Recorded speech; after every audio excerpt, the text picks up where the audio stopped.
उन्होंने संज्ञान ले लिया, पूरा उत्तर दिया उसका, जवाब तो पूरा दिया है। पूरा आ गया ब्रदर जवाब। मान्यवर ये तो कहते कि इसका समाधान करेंगे, प्रयास करेंगे। वो तो उन्होंने कहा ही, आपने सुना नहीं। आप कह रहे हो मान्यवर, मेरा कहना ही काफी है। माननीय अध्यक्ष जी, आपने शिक्षा मित्रों के मानदेय बढ़ाने विषयक प्रश्न पर अनुपूरक करने की अनुमति दी, इसके लिए आपको आभार। महोदय, ज्ञातव्य हो कि बेसिक शिक्षा परिषद के प्राइमरी स्कूलों में कार्यरत शिक्षा मित्रों की कार्यकुशलता, विभागीय योगदान और उनके परिवार के भविष्य, उनके परिवार के रोटी कपड़ा मकान, स्वास्थ्य शिक्षा सुरक्षा को देखते हुए समाजवादी पार्टी की सरकार, माननीय अखिलेश यादव जी की सरकार ने निःशुल्क और अनिवार्य बाल शिक्षा अधिकार अधिनियम में संशोधन करके उनको सहायक अध्यापक बनाने का काम किया, उनको अच्छी सैलरी देने का काम किया, उनके परिवार में खुशहाली लाने का काम किया। मान्यवर, जब मामला कोर्ट में चला गया, कोर्ट में भारतीय जनता पार्टी की सरकार 2017 में थी और उस समय अच्छी पैरवी ना होने के कारण कोर्ट ने टेट का सहारा लेकर के उनको सहायक अध्यापक के पद पर उनका जो समायोजन हुआ था उसको निरस्त करने का काम किया। महोदय, तब से लगातार जो 10,000 के मानदेय पर शिक्षा मित्र अपना जीवन निर्वाह कर रहे हैं, परिवार की जीविका चला रहे हैं, किस हालात में होंगे, उनके बच्चों का क्या हो रहा होगा, उनके परिवार का क्या हो रहा होगा, सरकार ने उनकी चिंता करने का काम नहीं किया।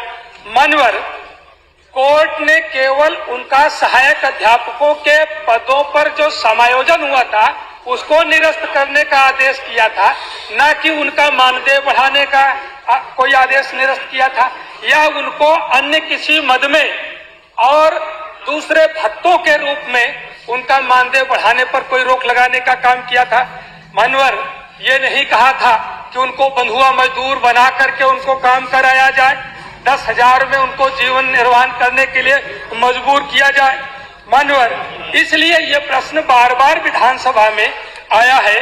मान्यवर, हम सब लोग देखते, आज भारत सरकार ने भी इस पर एक राजपत्र जारी किया कि देश का जो कुशल मजदूर है, न्यूनतम दैनिक मजदूरी उसकी 1,000 से कम नहीं होगी और वहीं पर शिक्षा मित्र एक दिन का मानदेय उसका 350 रुपया। मानव कितनी दयनीय स्थिति में है। मेरा प्रश्न था कि क्या माननीय मंत्री जी बताएंगे कि शिक्षा मित्रों का मानदेय बढ़ाने पर विचार करेंगे। सरकार का सीधा सा जवाब आया है, संप्रति विचाराधीन नहीं है। मान्यवर, तो सीधा जवाब आया तो आपको परेशानी है, टेढ़ा आया तो मान्यवर, जब सीधा जवाब आया है इसीलिए उस जवाब का पोस्टमार्टम करना जरूरी है कि 10,000 में माननीय मंत्री जी के घर जो नौकर होगा, जो कुत्ते की सैर कराने का काम करता होगा, वो भी 30,000 रुपए की सैलरी लेता है। माननीय मंत्री जी के घर जो कील ठोकने के लिए जो मजदूर जाता है, वो भी दैनिक दिहाड़ी कम से कम 1,000 रुपए लेने का काम करता है। और वह व्यक्ति जो देश के बच्चों का भविष्य बनाने का काम करता है, जो देश के कर्णधारों का निर्माण करने का काम करता है, सरकार उसको 10,000 रुपए में बदहाल जीवन जीने के लिए मजबूर करती है। माननीय, इसलिए मेरा पहला सवाल सरकार से है, कि क्या सरकार जो शिक्षा मित्र हैं, आज बढ़ती हुई महंगाई के दृष्टिगत कोर्ट ने कहीं से भी उनका मानदेय बढ़ाने पर रोक नहीं लगाई है, उनको किसी तरह का और भत्ता देने पर रोक नहीं लगाई है। क्या सरकार उनका मानदेय 10,000 से बढ़ा करके 40,000 करने पर विचार करेगी? दूसरा, साथ ही साथ अनुदेशकों के भी वही हालात है। अनुदेशक को भी सेवा देते 13 वर्ष हो गया है, शिक्षा मित्रों को सेवा देते हुए 24 साल हो गया है। कितने शिक्षा मित्र रिटायर्ड हो चुके हैं, उनको 10,000 रुपए में जीवन यापन करना पड़ता था, बीमार हुए, न अपने परिवार के लोगों का जीवन बचा पाए, न स्वयं का जीवन बचा पाए हैं। क्या अनुदेशकों का जो मानदेय आपने 9,000 रखा है, उनका 9,000 मानदेय बढ़ा करके 30,000 करने पर विचार करेंगे। आपने अभी भारत सरकार का जो एक कुशल मजदूर के लिए न्यूनतम दैनिक मजदूरी 1,000 तय की है, वहीं पर प्राथमिक विद्यालयों में जो रसोइया का काम करती है वो किसी कुशल मजदूर से कम नहीं है। वह एक स्वादिष्ट भोजन बनाने का काम करती है, गुणवत्तापरक भोजन बनाने का काम रसोइया करती है, जिसको कितने बच्चे खा करके पुष्ट होते हैं। क्या रसोइये का मानदेय बढ़ा करके 20,000 करने पर विचार करेगी? माननीय मंत्री जी से मैं इसका जवाब चाहूंगा। एक मिनट, हाँ आप प्लीज आप बताइए, मैं बाकी सबको शाम। माननीय वर्मा जी ने कहा कि इनका कुत्ता टहलाने वाला भी 20,000 लेता है। मान्यवर, यदि शिक्षा मित्रों की तुलना कुत्ते से की जाएगी, कुत्ता टहलाने वाला भी 20,000 लेता है। मान्यवर, यदि शिक्षा मित्रों की तुलना कुत्ते से की जाएगी, आप तो यादव हैं, आप गाय पालने वाला कह देते, आप गाय का ग्वारिया कह देते। आप तो यादव हैं, गाय कह देते, आप गाय का ग्वारिया कह देते, आप कुत्ते की बात कर रहे हैं। तो ये तो शोभा नहीं देता ना, अब ये शोभा दे रहा है भाई। चलो कोई बात नहीं, गलती तो आपने कर दी है, बैठो। आप कम से कम ये कह देते कि गाय पालने वाला या ग्वारिया 20,000 पाता है। उनके पास गाय नहीं होगी इसीलिए नहीं बोला। चलिए माननीय मंत्री जी उत्तर दीजिए, माननीय मंत्री जी उत्तर दीजिए, माननीय मंत्री जी। माननीय अध्यक्ष महोदय, माननीय सदस्य ने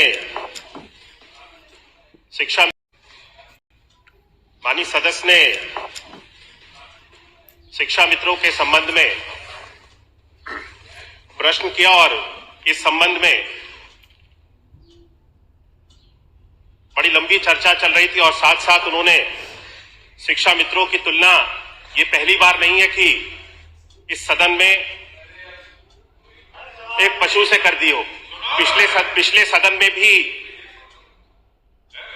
आप में से ही कोई विपक्ष के माननीय सदस्य थे, जब प्रश्न पूछ रहे थे तो उन्होंने शिक्षा मित्रों की तुलना पशु से ही पिछले सदन में भी की थी और आपके माध्यम से तब माननीय सदस्य को उस समय भी टोका गया था और आज भी आपके माध्यम से माननीय सदस्य को टोका गया है। मुझे लगता है कि माननीय सदस्य शिक्षा मित्रों के प्रति जो भाव हमारी सरकार का है, हम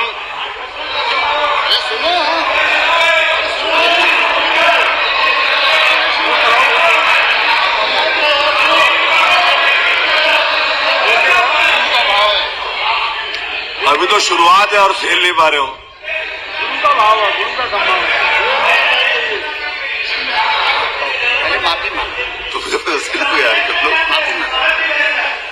माननीय अध्यक्ष महोदय, मुझे लगता है कि माननीय सदस्य को जो अपमान एक शिक्षक का इस सदन के अंदर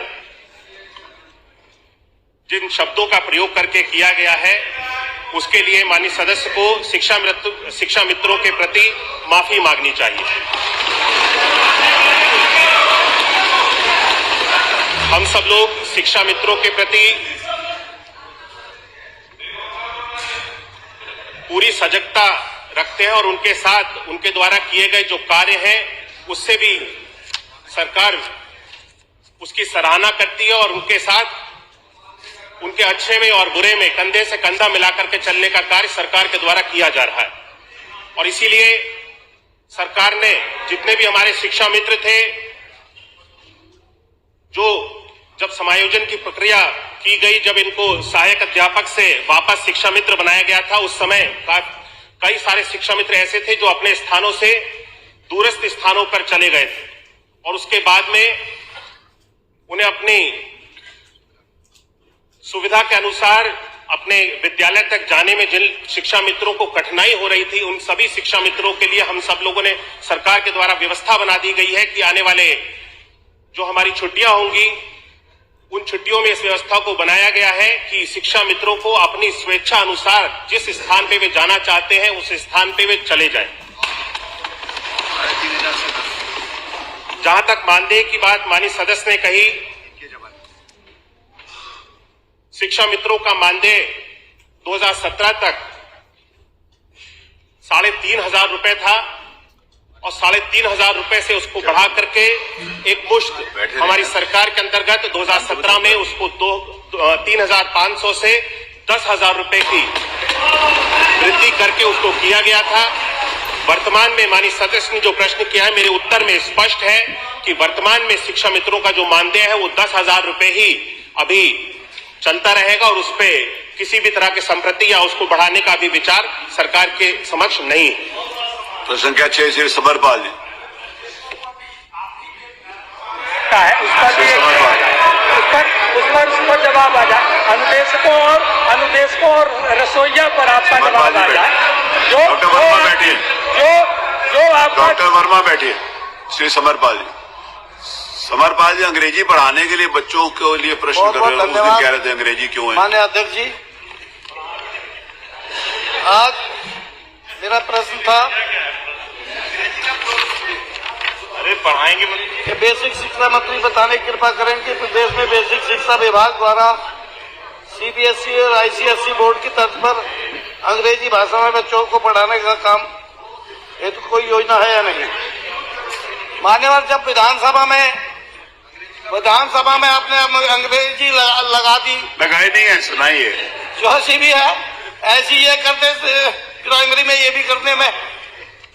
आज शिक्षा का इतना महत्व है, शिक्षा के बिना आदमी बेकार है और जितना शिक्षा का विस्तार होगा, ये तो सरकार बहुत विस्तार कर रही है। बड़े एडवर्टाइजमेंट आते हैं दिन भर टीवी में, होर्डिंग लगे हुए हैं जगह जगह, तो बगैर अंग्रेजी के भी कुछ नहीं। अरे भाई बात तो सुन लो। अरे भाई, मैं मान्य अध्यक्ष, मैं इनसे पूछना चाहता हूँ, खन्ना जी को छोड़कर अब एक स्वतंत्र उनको छोड़कर दोनों मंत्री छोड़, वो कोई 2 मंत्री, परिवहन मंत्री जो दोनों कोई हाथ उठा दे जिसका पोता है पोती सीबीएसई में आईसीएसई। उनका पोता है नहीं, अभी इतने बड़े नहीं हुए। परिवहन मंत्री का अभी तो शादी हुई है। माफी मांगी। मातृभाषा हमारी हिंदी है, मातृभाषा हिंदी ही रहेगी, वो तो इतिहास में है। पूछिए। मैं ये कहना चाहता हूँ, प्राइमरी में बच्चा पढ़ने जाता है, पूछिए। इनका जो बीएसए है वो उसकी मान्यता देता है 0 से 5 तक की, 0 से 5 तक की मान्यता देता है बीएसए। जब बीएसए उसकी मान्यता देता तो वहां तक आपके अंडर में हुआ वो 25,000 रुपए, उससे 25 से 30,000 की 0 से 5वीं तक फीस ली जाती है। एक तो फीस को कम किया जाए और मैं ये चाहूंगा प्राइमरी में बढ़िया स्कूल बनाएं, आप मॉडल स्कूल बनाएं, बच्चों को 0 से अंग्रेजी सिखाएं। अब ये मंत्री जी ने कहा कि अवधि है, फलाने मातृभाषा, अरे भाई अवधि या बुंदेली में कौन पढ़ लेगा? कोई एक स्कूल बता दे, अवधि में हो या बुंदेली में हो, तो जब है ही नहीं, आप अपने बच्चों को तो पढ़ाएंगे अंग्रेजी स्कूलों में और हमारे बच्चों को, मजदूरों को, किसानों के बच्चों को प्राइमरी में पढ़ाएंगे जहां पढ़ने की कोई बढ़िया व्यवस्था भी नहीं है। मैं इनसे ये कहना चाहता हूँ, अरे आपस में सब लोग जवाब दे दीजिए प्लीज। मैं ये कहना चाहता हूँ कि बढ़िया व्यवस्था बनाओ, जैसे केजरीवाल ने स्कूल बनाए थे बढ़िया दिल्ली में, बढ़िया स्कूल बनाओ, अंग्रेजी की शिक्षा। चलिए, धन्यवाद। अरे आपने ये पूछा है जी कि 0 से अंग्रेजी, 0 से तो नंबर होते हैं, ए से अंग्रेजी होती है, 0 से थोड़ी होती है। देता है, जब बीएसए देता तो वो इनके अंडर में आया। चलिए, धन्यवाद। 25 से 30,000 की फीस ली जाती है तो बताइए सरकार को शर्म आनी चाहिए नहीं? नहीं, आप 25 से 30,000। अरे प्रश्न पूछो, फिर आगे बढ़ जाएंगे। प्रश्न पूछ लो। मैं प्रश्न ये करता हूँ प्रश्न पूछो कि 0 से 5 तक आप सभी बच्चों को बढ़िया स्कूल बनाकर अंग्रेजी माध्यम से भी पढ़ाने का काम करेंगे या नहीं? ये 0 क्लास कौन सी होती है कि 0 से 5 तक? जब जाता है तो 0 से ही। अच्छा ठीक, ओके ओके ठीक। चलिए अगला प्रश्न लेते हैं, जवाब दे दीजिए मंत्री जी।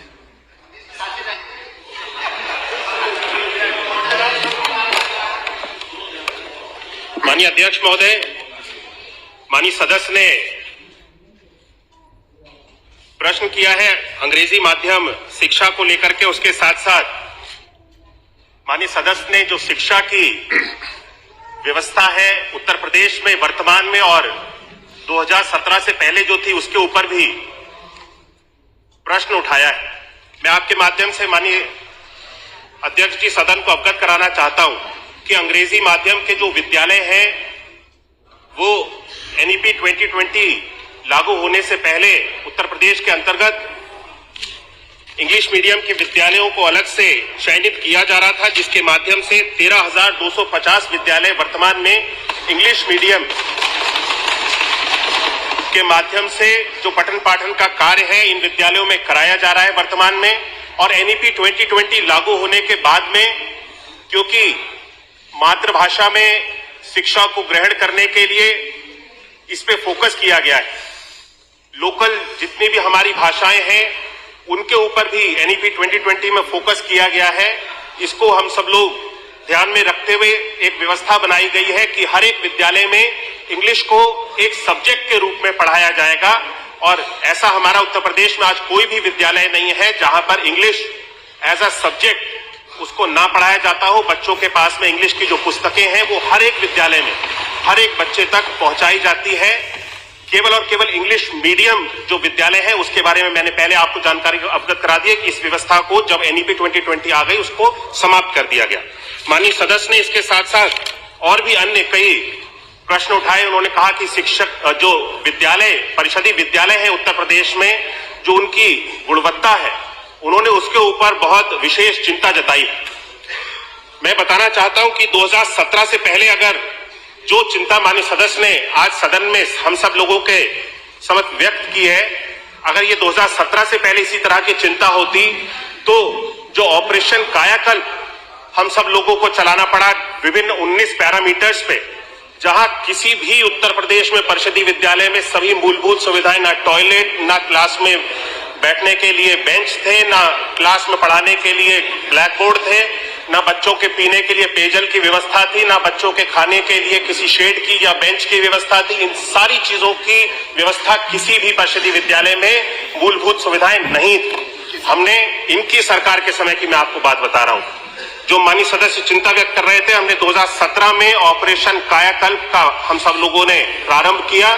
और मुझे बताते हुए खुशी है कि ऑपरेशन कायाकल्प के अंतर्गत 19 डिफरेंट पैरामीटर, जिसके अंतर्गत फर्नीचर भी है, स्मार्ट क्लास भी है, आज बच्चों के लिए टैबलेट के माध्यम से पठन पाठन के कार्य हो रहे हैं, बच्चों को क्लासरूम में बैठने के लिए फर्नीचर है, टॉयलेट्स है, पीने के लिए पेयजल है, पंखे भी है, सारी सुविधाएं हैं। इन सारी सुविधाओं को 19 पैरामीटर को हम सब लोगों ने प्रदेश भर के सभी विद्यालयों में 100% आज पूर्ण कर लिया है। यानी हमारा हर एक परिषदीय विद्यालय मूलभूत सुविधाओं के साथ में आज युक्त हो चुका है। और जहां तक माननीय सदस्य ने बात कही अलग अलग प्रदेशों के बारे में, वो जिक्र कर रहे थे कि वहां की जो शिक्षा व्यवस्था है उसकी तुलना में उत्तर प्रदेश की शिक्षा व्यवस्था को और बेहतर होना चाहिए। तो कल भी माननीय मुख्यमंत्री ने जब सदन में माननीय मुख्यमंत्री जी अपना वक्तव्य दे रहे थे तो उन्होंने इस बात का जिक्र किया कि उत्तर प्रदेश शिक्षा के क्षेत्र में बहुत लंबी छलांग लगाने के लिए आज आगे बढ़ चुका है। हम सब लोग शिक्षा के क्षेत्र में आधुनिक इंफ्रास्ट्रक्चर के साथ में 57 जनपदों में मुख्यमंत्री मॉडल कंपोजिट विद्यालय को लेकर के आने का कार्य भी आगे बढ़ चुका है, जिसकी बनने की जो कार्रवाई है वो वर्तमान में गतिमान है। ये विद्यालय 25 करोड़ से भी अधिक की लागत से एक विद्यालय को बना करके तैयार किया जा रहा है, जिसके अंतर्गत कक्षा 1 से लेकर के कक्षा 12वीं तक की जो पठन पाठन के कार्य होंगे उसको पूरी व्यवस्था के साथ, हर एक सुविधा के साथ, बेहतर इंफ्रास्ट्रक्चर के साथ में बच्चों के भविष्य को उज्जवल बनाने के लिए इन सारी योजनाओं को बना करके लागू किया जा रहा है। और मुझे लगता है कि जब ये बन करके तैयार हो जाएंगे, जिस तरह से माननीय मुख्यमंत्री जी अटल आवासीय विद्यालयों की कल सदन में चर्चा कर रहे थे, उसी तर्ज पे इन विद्यालयों को भी सीएम मॉडल कंपोजिट स्कूल्स को भी बना करके तैयार किया जा रहा है, जहां पे पठन पाठन का कार्य विश्व स्तरीय सभी सुविधाओं के साथ हमारे बच्चों को प्रदान किया जाएगा। और यही नहीं, पीएम श्री विद्यालयों के माध्यम से 1700 विद्यालयों को अपग्रेड किया जा रहा है। सीएम अभ्युदय विद्यालय, इनको भी अपग्रेड किया जा रहा है। हर एक विद्यालय में हमारी सरकार पूरी सजगता बरत रही है। मुझे बताते हुए खुशी है कि उत्तर प्रदेश का बेसिक शिक्षा विभाग आने वाले समय में पूरे देश के लिए एक नजीर बन करके तैयार होगा। इस सोच के साथ हम सब लोग अपने विभाग में कार्य कर रहे हैं और सकारात्मक दिशा में अपने विभाग में हम सभी अपने बच्चों के भविष्य को सुरक्षित रखते हुए आगे बढ़ने का कार्य कर रहे हैं। स्वामी ओम वेश, अगला प्रश्न स्वामी ओम वेश।